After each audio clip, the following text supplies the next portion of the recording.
Should Dak take the $33 million per year? I think he should. I think he should. I think it's about right.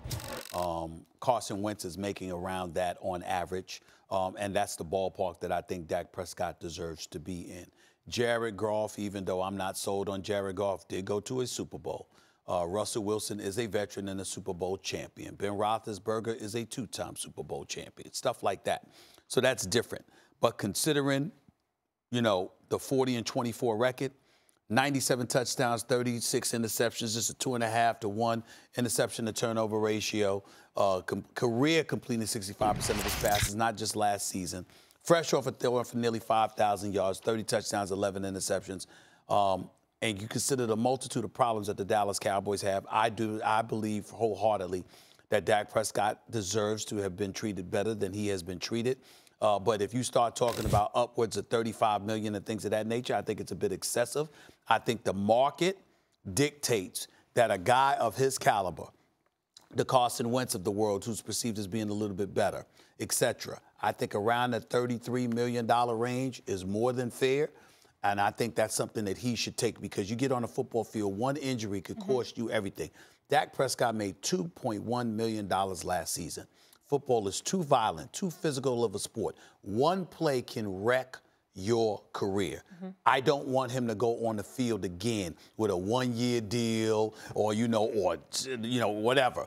I think take a long-term deal averaging $33 million a year and call it a day. And that would make him the 5th highest quarterback on average per year.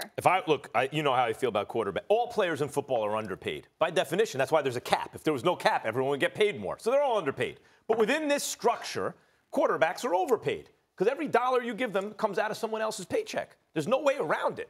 So it's not like they're resetting the market. Now players are making more. No, quarterbacks are making more. And every time you make a quarterback the highest paid guy, you don't win a Super Bowl going back to the turn of the century.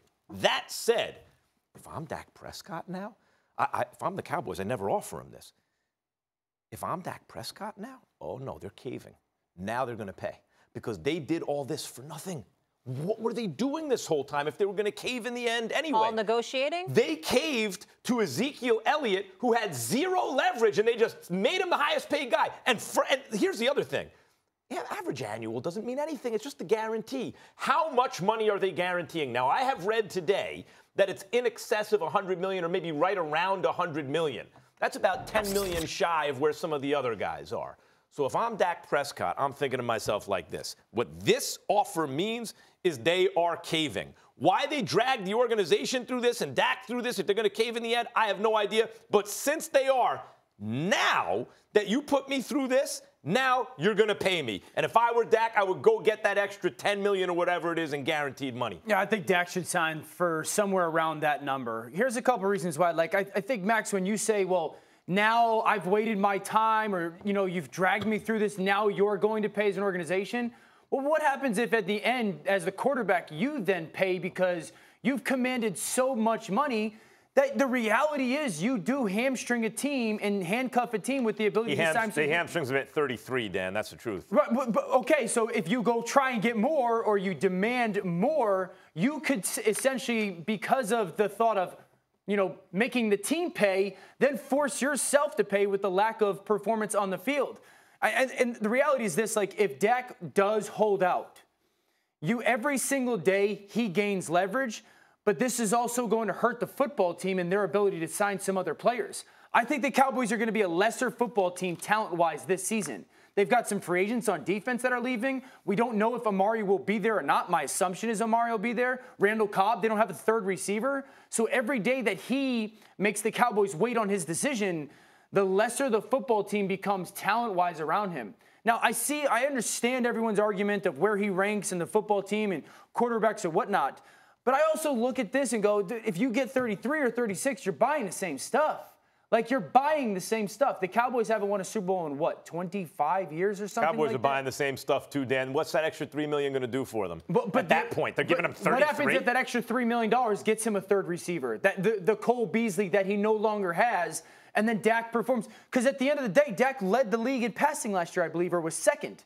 So what else does he need to do to prove to the Cowboys, I am worthy of the number that I say I am? And so then you go, okay, if I haven't done it enough yet, if I haven't won the big playoff game. I know they beat Seattle, but if I haven't taken us to the NFC Championship game or taken us to the Super Bowl yet, then what amount of money does Dak demand to prove his worth to the Cowboys? And not only that, I can go a step further.